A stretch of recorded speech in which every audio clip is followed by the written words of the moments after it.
Hi, everyone. I am Dr. Seattle Wallace, and I am the creator of Women of Color STEM Leadership Lab. People often ask me, why do I focus on women in STEM and particularly on growing diverse leaders in STEM? Well, first of all, the numbers are abysmal. There are very, very few women who are in any type of STEM employment, let alone in positions of leadership. Secondly, we don't have enough people who are in STEM fields, given all of the technologies that we currently have, and then all of the problems and issues that our world is facing that STEM would be the ones to find the solutions for. We don't have enough people to fill them. So the obvious solution to that would be, let's look for the people who are not currently part of this pipeline to infuse us with what it is that we need. And that would be naturally women, right? So it's just sort of like a very obvious answer. But on top of that, the reason why I believe that we need to focus on women in leadership positions in STEM is because I believe that women have a unique perspective that's needed. We have experiences. Some of them are experiences that are just based on the way that our brains operate and the way that the attributes that we are more inclined to. And some of it is based on our culture and the way that women are socialized, the way that women are raised by families, or the messages that we receive in the media. Yes, a lot of this can be biased and a lot of this can be negative.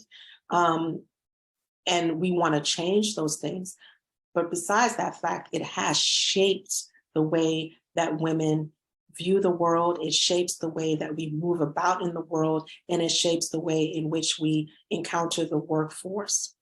And some of those things are actually great attributes, right? Things like empathy and listening and teamwork and I don't want to call it multitasking, but it's, being able to address multiple things, managing multiple things, really looking at the whole picture.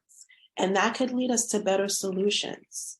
That could lead us to think about the unintended consequences of a product or an invention that is created, because the woman is thinking bigger, right, and not necessarily just focused.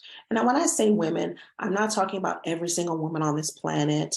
I'm not saying that men don't have these qualities. I'm saying that, speaking in terms of when we're looking at the majority or the large part of the population of people who identify as female, this is the experience. These are the attributes that research has shown, right? That women contribute to society. And so that's something that we need. We need that in STEM. We need to look at all different types of models. We need to have different ways of building our teams, of coming up with solutions, of innovating, of even how we think about what science is. We need different ways in order to keep the industry and the field moving forward. And that's what women can contribute. The other thing that women can contribute is we have different needs. There are certain things that women experience, whether it be literally because of the physiology of our bodies, or it could be because of the things that we have to navigate in the world. Again, these are things that many people are looking to change, or at least have a little bit more equity in, but things like caregiving. We know that the majority of caregiving, whether it be for children or our elders, or just in general, the caregiving industry is mostly female. So these are things that women might be thinking about a little bit more, or they might have different types of solutions because the minutia of it is stuff that we deal with on a regular basis.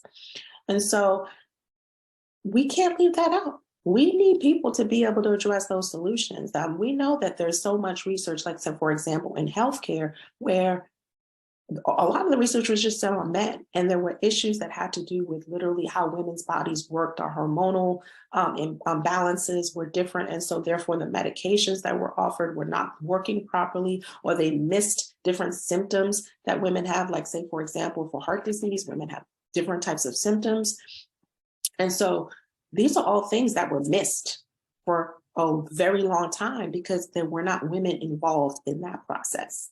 And so we cannot continue to move forward in our world this way. We need to make sure that we are addressing the solutions to our problems with all hands, all eyes, all talents on deck.